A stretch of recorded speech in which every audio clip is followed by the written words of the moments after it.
আপনি কি কোথাও রোড ট্রিপে বেরোনোর প্ল্যান করছেন, বা ফ্যামিলি নিয়ে পুরী বা নর্থ বেঙ্গল বা লাদাখ যাওয়ার প্ল্যান করছেন? তাহলে এই ভিডিওটা আপনার জন্য। নমস্কার, আমি ময়ূক, আর আপনারা দেখছেন আমার চ্যানেল লাইফ টু রিমেম্বার। আমরা রিসেন্টলি গোয়া রোড ট্রিপ করে ফিরেছি। আপনারা যারা আমার চ্যানেলে আছেন তারা জানেন যে আমরা 3 বন্ধু রোড ট্রিপ করে ফিরেছি। 5200 কিলোমিটার সেই রোড ট্রিপ ছিল। সেই রোড ট্রিপ করার পরে অনেক কোয়ারিজ পাচ্ছি আমি যে রোড ট্রিপে বেরোনোর আগে কী কী জিনিস মাথায় রাখতে হবে, ডকুমেন্টস থেকে শুরু করে গাড়ি খুঁটিনাটি সব কিছু। তো সেই নিয়ে এই ভিডিওটা আমি করছি।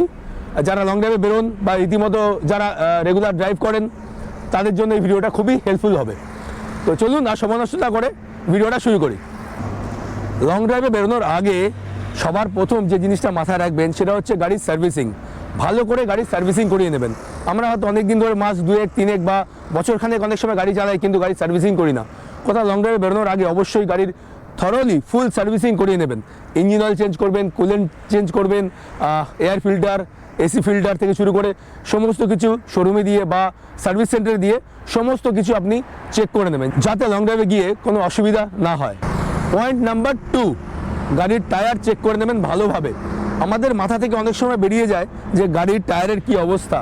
অনেকে গাড়ি চালাচ্ছেন 30,000 কিলোমিটার, 40,000 কিলোমিটার, বা আগে যখন টায়ার চেঞ্জ করেছেন হয়তো 5-6 বছর হয়ে গেছে, টায়ারের কন্ডিশন হয়তো ভালো নেই। এটা আমাদের মাথা থেকে বেরিয়ে যায়। এই টায়ার ভালো করে চেক করে নেবেন, দরকার পড়লে টায়ার চেঞ্জ করে নেবেন। পয়েন্ট নাম্বার 3, গাড়ির টায়ারের অ্যালাইনমেন্ট চেক করে নেবেন। হুইল ব্যালেন্সিং আর অ্যালাইনমেন্টও ভালো করে নেবেন। পয়েন্ট নাম্বার 4, গাড়ির স্টেপনিটাও চেক করে নেবেন। এটাও আমাদের মাথা থেকে বেরিয়ে যায় যে গাড়ির ভেতরে বহু বছর ধরে হয়তো স্টেপনিটা পড়ে আছে। গাড়ির টায়ার পাঞ্চার হলে আমরা ইউজ করি অথবা ইউজ করি না। এই স্টেপনিটার কী অবস্থা সেটা একবার চেক করে নেবেন। অনেক সময় গাড়ির ভেতরে থাকতে থাকতে স্টেপনির হাওয়া কিন্তু পুরো জিরো হয়ে যায়। তো স্টেপনিটা একবার চেক করে নেবেন। পয়েন্ট নাম্বার 5, গাড়ির ডকুমেন্টস ঠিকঠাক চেক করে নেবেন। অনেক সময় হয় কি পলিউশন ফেল হয়ে যায়, ইন্স্যুরেন্সও ফেল হয়ে যায়। তো বেরোনোর আগে ইন্স্যুরেন্স আর পলিউশন ঠিকমতো করিয়ে নেবেন, আর গাড়ির সমস্ত ডকুমেন্টস ঠিক আছে কি না একবার চেক করে নেবেন। পয়েন্ট নাম্বার 6, খুব ভ্যালুয়েবল একটা পয়েন্ট, গাড়ির ব্যাটারিটাও কিন্তু চেক করতে হবে। কারণ আমরা যখন সার্ভিসিং করি, নর্মাল সার্ভিসিং হয় গাড়ির, সেখানে কিন্তু ব্যাটারি সার্ভিসিং হয় না। তো ব্যাটারিটা চেক করবেন। বহু পুরনো ব্যাটারি হলে ব্যাটারিটা চেঞ্জ করে নেবেন, কারণ মাঝ রাস্তায় গিয়ে যদি ব্যাটারি ডাউন হয়ে যায় তাহলে কিন্তু বিপদে পড়তে পারেন। গাড়ির স্টার্ট বন্ধ হয়ে যাবে, স্টার্ট নেবেও না। তাই বেরোনোর আগে ব্যাটারি চেক করে ব্যাটারিটা চেঞ্জ করে নেবেন। পয়েন্ট নাম্বার 7, এটা কিন্তু খুব ভ্যালুয়েবল একটা পয়েন্ট। এটা যদিও কারের ডকুমেন্টসের মধ্যেই পড়ে, তবু এটা আলাদা করে বলে দিই। গাড়ির অথরাইজেশন লেটার, এটা কিন্তু খুব ইম্পর্টেন্ট। মনে করুন গাড়ি আপনার নামে আছে, তাহলে কোনো অসুবিধা নেই। কিন্তু গাড়ি যদি বাবার নামে থাকে বা মায়ের নামে থাকে বা ভাইয়ের নামে থাকে বা ওয়াইফের নামে থাকে বা কোনো বন্ধুর নামে থাকে বা অন্য কারোর নামে থাকে, আপনি সেই গাড়ি ড্রাইভ করে যাচ্ছেন লং ড্রাইভে, সেক্ষেত্রে কিন্তু অথরাইজেশন লেটার করে নেবেন। যদিও রুলসে বলে যে বাবা মার নামে গাড়ি থাকলে ছেলেকে অথরাইজেশন করতে হয় না, যেহেতু ফার্স্ট ব্লাড রিলেশন। তবু আমি বলবো যদি আপনারা বাইরে রোড ট্রিপে যান, কারণ কখন কি অসুবিধা হয়, কোথাকার পুলিশের মেন্টালিটি কেমন তো বোঝা যায় না। তাই অলওয়েজ অথরাইজেশন লেটার করে নেবেন। অনুমোদন অ্যাপ থেকে মাত্র 100 টাকা দিয়ে আপনি আপনার নামে গাড়ি অথরাইজ করে নিতে পারেন।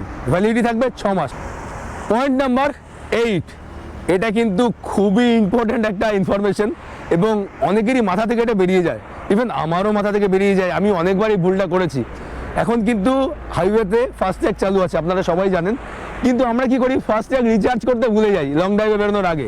আমার সাথে এরকম অনেকবার হয়েছে যে আমি গাড়ি নিয়ে বেরিয়ে পড়েছি, টোল ট্যাক্সের সামনে গিয়ে মনে পড়েছে আরে আমার তো ব্যালেন্স ভরা হয়নি, সেখানে গিয়ে ডবল ফাইন দিয়ে আমাকে যেতে হয়েছে, অথবা গাড়ির পাশে দাঁড় করিয়ে আমাকে রিচার্জ করে বেরোতে হয়েছে। কিন্তু সেটার অপশন সবসময় থাকে না, কারণ পেছনে গাড়ির ভিড় থাকে, তখন আপনাকে কিন্তু ডবল ফাইন দিয়ে বেরোতে হবে।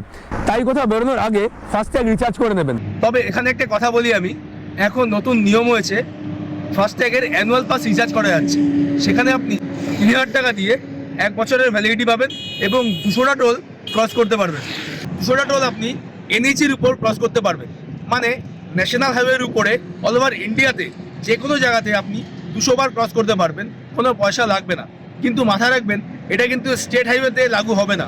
যেমন মনে করুন সমৃদ্ধি মহামার্গ, মুম্বাই পুনে এক্সপ্রেসওয়ে, এগুলো যে এরকম যে রাস্তাগুলো আছে, বা আমি এখন জায়গায় দাঁড়িয়ে আছি কল্যাণী এক্সপ্রেসওয়ে, এখানে কিন্তু এগুলো লাগু হবে না। পয়েন্ট নাম্বার 9, এর আগে আমি বলেছি যে টায়ার চেক করে নেবেন এবং স্টেপনিটাও চেক করে নেবেন। আমাকে বলুন তো আপনারা কতজন টায়ারের স্টেপনি চেঞ্জ করতে জানেন? অনেকেই জানেন না। আপনারা গাড়ি নিয়ে বেরিয়ে পড়ি, কিন্তু গাড়ি যদি লিক হয়ে যায় তখন স্টেপনি কী করে চেঞ্জ করব? সবসময় বেরোনোর আগে গাড়ির টায়ারের স্টেপনি কী করে চেঞ্জ করবেন, টায়ার কী করে খুলতে হয়, কী করে স্টেপনি লাগাতে হয়, এটা একবার ভালো করে শিখে নেবেন। শিখে প্র্যাকটিস করে তবেই লং ড্রাইভে বেরোবেন। নাহলে কিন্তু রাস্তায় গিয়ে যদি কখনো কোনো রিমোট প্লেসে গিয়ে যদি আপনার গাড়ি টায়ার পাঞ্চার হয়ে যায়, তাহলে কিন্তু খুব বিপদে পড়বেন। অন্য লোক ডেকে এনে বা অন্য কোনো ড্রাইভারের হেল্প নিয়ে তখন আপনাকে এটা করতে হবে, এবং এটা কিন্তু অনেক সময় পাওয়াও যায় না। তাই বেরোনোর আগে অবশ্যই টায়ারের স্টেপনি কী করে চেঞ্জ করতে হয় ভালো করে শিখে জেনে বুঝে তবে গাড়ি নিয়ে বেরোন।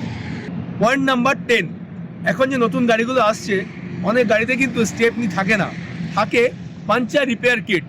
তাই যারা বেরোচ্ছেন, যাদের গাড়িতে স্টেপনি নেই, তারা কিন্তু পাঞ্চার কী করে রিপেয়ার করতে হয় সেই কিট দিয়ে সেটা একবার প্র্যাকটিস করে দেবেন। না জানলে ইউটিউবে অনেক ভিডিও আছে যে কী করে পাঞ্চার রিপেয়ার করতে হয়, এগুলো দেখে শিখে তবে বেরোবেন। তবে বলবো টায়ার ইনফ্লেটার কিনে নেবেন। টায়ার ইনফ্লেটার হচ্ছে টায়ার যদি পাঞ্চার হয়ে যায় সেক্ষেত্রে টায়ারটাকে আবার হাওয়া দেওয়ার একটা যন্ত্র, যেটা দিয়ে আপনি টায়ারটাকে আবার নতুন করে হাওয়া দিতে পারেন। সেই ইনফ্লেটার একটা সঙ্গে রাখবেন, যারা লং ড্রাইভে যাচ্ছেন, যারা রিমোট প্লেসে যাচ্ছেন, সেই ইনফ্লেটার কিনে নেবেন এবং সেই ইনফ্লেটার দিয়ে কী করে টায়ারে হাওয়া দিতে হয় সেটা একবার শিখে নেবেন। সবশেষে বলি, কিছু ট্রাভেল মেডিসিন সঙ্গে রাখবেন, মানে কিছু বেসিক মেডিসিন, মনে করুন জ্বরের ওষুধ, সর্দির ওষুধ, মাথা ব্যথার ওষুধ, পেট খারাপের ওষুধ, বমির ওষুধ, এরকম কিছু ওষুধ, মনে করুন গ্যাস অম্বলের ওষুধ, এগুলো কিছু সঙ্গে রাখবেন যেগুলো অনেক সময় আপনার কাজে দিয়ে দেবে। কারণ কখনো রিমোট প্লেসে গিয়ে যদি শরীর খারাপ হয়, এগুলো কিন্তু আপনার খুব কাজে দেবে। আর যারা বাচ্চা নিয়ে ট্রাভেল করছেন, তারা কিন্তু ট্রাভেল করার আগে বাচ্চার ডাক্তারের সাথে একবার কনসাল্ট করে দেবেন। বাচ্চাদের জন্য কিছু ট্রাভেল মেডিসিন হয়, সেই লিস্ট কিন্তু আপনাকে ডাক্তারবাবু দিয়ে দেবেন। সেই লিস্ট অনুযায়ী বাচ্চাদের সমস্ত ওষুধ সঙ্গে রাখবেন। এখানে আরেকটা পয়েন্ট আমি বলে রাখি, ছোট একটা পয়েন্ট কিন্তু খুব ভ্যালুয়েবল। যারা বাচ্চা নিয়ে ট্রাভেল করছেন তারা সঙ্গে একটা ইলেকট্রিক কুকার রাখবেন, তার সাথে একটা ইলেকট্রিক কেটেল। এটা কিন্তু খুব কাজে দিয়ে দেবে, বিশেষ করে বাচ্চার খাবার তৈরি করার জন্য। বড়দের জন্য কিছু খাবার, ড্রাই ফ্রুটস, এগুলো সঙ্গে রাখবেন। এগুলো কিন্তু খুবই উপকারী এবং যখন তখন রাস্তাঘাটে আপনার কাজে দিয়ে দেবে। বিগত 15 বছর ধরে ড্রাইভিং এক্সপিরিয়েন্স এবং 1 লক্ষ কিলোমিটারের উপরে ড্রাইভিং এক্সপিরিয়েন্স নিয়ে আমার যা এক্সপিরিয়েন্স হয়েছিল সেগুলোই আমি আপনাদের সাথে শেয়ার করলাম। আশা করি আপনাদের কাজে লেগে যাবে। এই ভিডিওটা আপনারা লাইক করে রাখতে পারেন বা সেভ করে রাখতে পারেন। যখন আপনারা লং ড্রাইভে বেরোবেন এই ভিডিওটি একবার দেখে নেবেন, তাহলে আপনাদেরই সুবিধা হবে। আর আপনারা যারা ড্রাইভ করতে ভালোবাসেন বা আপনাদের কোনো বন্ধু বা রিলেটিভ যারাও ড্রাইভ করতে ভালোবাসে, তাদের ভিডিওটা শেয়ার করে দিন, যাতে তারা যখন লং ড্রাইভে বেরোবে তার আগে এই চেকলিস্টগুলো মিলিয়ে নিতে পারে। যাই হোক, আশা করি কিছু ইনফরমেশন আপনাদের দিতে পারলাম।